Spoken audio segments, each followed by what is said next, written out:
નમસ્કાર મિત્રો, હું આપણો લોક સાહિત્યકાર, હાસ્ય કલાકાર તથા યુટ્યુબર નરેન્દ્રસિંહ વાઘેલા મારી યુટ્યુબ ચેનલ લોક સાહિત્ય ગુજરાતમાં આપ સૌનું હાર્દિક સ્વાગત કરું છું. મિત્રો આપણા કપરા સમયમાં, આપણા ખરાબ સમયમાં ક્યારેક કોઈ માણસે આપણને મદદ કરી હોય, હેલ્પ કરી હોય ને, તો એ જીવનમાં ક્યારેય ભૂલવી નહીં. અને એ શીખવાડી જાય છે મર્યાદા પુરુષોત્તમ રામ, પ્રભુ શ્રી રામ. રઘુકુલ રીત સદા ચાલી જાય, પ્રાણ જાય પર વચન ન જાય. ભગવાન રામચંદ્રજી વનના વિચરણમાં છે, 14 વર્ષના વનવાસમાં છે. માં સીતા હારે હાલ્યા જાય છે અને માતાને, માં ભગવતીને, માં સીતાજીને તરસ લાગી છે. માં સીતાજીને તરસ લાગી છે અને સીતાજીથી રહેવાતું નથી કે હવે મારાથી હલાહે નહીં. કેમ? તો કે હું ચાલી નહીં શકું, કારણ મને તરસ ખૂબ લાગી છે, મારે પાણી પીવું છે. અને મર્યાદા પુરુષોત્તમ રામ ચંદ્ર ભગવાન છે, એ આમ ચારેય દિશાઓમાં દૂર દૂર સુધી નેજવા માંડીને આમ નજર કરે છે, પણ ક્યાંય પાણી, જળાશય, તળાવ કે નદી દેખાતું નથી. અને એ વેળાએ એક ઝાડ ઉપરથી પાંખો ફફડાવતો એક મોરલો આવી અને પ્રભુની પાસે બેસીને એટલું બોલ્યો છે, પ્રભુ હું આપને શું મદદ કરી શકું? મે આઈ હેલ્પ યુ? જેમ પોલીસ કહે ને, પોલીસ ખાલી પાટિયા લખે છે કે મે આઈ હેલ્પ યુ, અને આ હૃદયનો અવાજ છે મોરલાનો. મોર સહૃદયથી બોલ્યો છે કે પ્રભુ શ્રી રામચંદ્ર ભગવાન, હું આપની શું મદદ કરી શકું? મારી જે કાંઈ તાકાત હોય આપ મને જણાવો, હું એ પ્રમાણે આપને મદદ કરવા તૈયાર છું. ન્યા રામચંદ્ર પ્રભુએ બે હાથ જોડી અને વિનમ્રતાથી કહ્યું છે કે પ્રભુ, મારો ભગવાન થઈને તું આવ્યો છે, પણ મારે પીવાના પાણીની જરૂર છે દોસ્ત. અને આખી દ્રષ્ટિ બધે ફેરવી વળી, નેજવા માંડીને જોયું, પણ ક્યાંય નદી કે તળાવ મને દેખાતું નથી.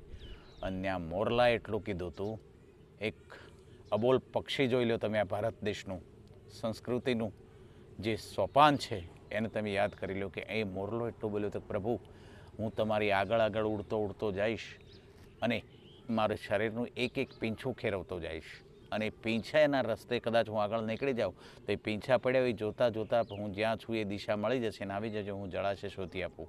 અને મોરલો છે આમ ઉડવા માંડે છે અને એક પીંછું એના શરીરમાંથી ખેંચી અને નાખતો જાય છે. પ્રભુ રામને દિશા મળી જાય કે હું આ દિશામાં ગયો છું, હું આ માર્ગે ગયો છું.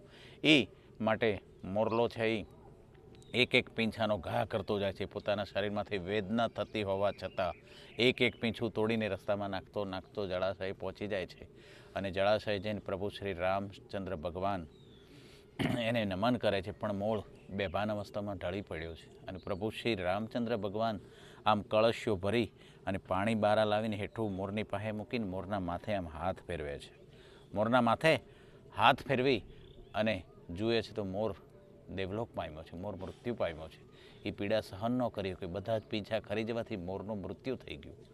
અને મર્યાદા પુરુષોત્તમ રામચંદ્ર ભગવાનની આંખમાં દડ આહોડાની ધાર થઈ છે અને સ્ફટિકની માળા તૂટી ગઈ અને એક મોતીડું ધરતીને માથે ઠમ પડતું એમ ભગવાનની અશ્રુધારાના છાંટા છે એ મોરના માથે પડે છે. અને પ્રભુ બે હાથ જોડીને મોરને એટલું કહે છે, મૃત મોરને પ્રભુ બોલ્યો છો, ભગવાન રામચંદ્રજી બોલ્યા છે કે આ જન્મમાં મને તે જે મદદ કરીને દોસ્ત એ હું ક્યારેય ભૂલીશ નહીં.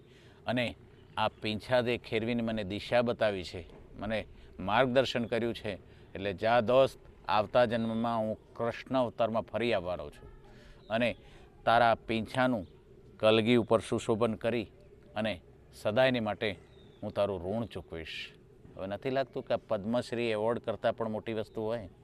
આ કરી શકે છે મર્યાદા પુરુષોત્તમ રામ, પ્રભુ શ્રી રામચંદ્રજી, મર્યાદા પુરુષોત્તમ. અને જેને કહીએ કે રઘુકુલ રીતિ સદા ચલી જાય, રઘુકુલ રીતિ સદા ચલી આવી, પ્રાણ જાય પર વચન ન જાય.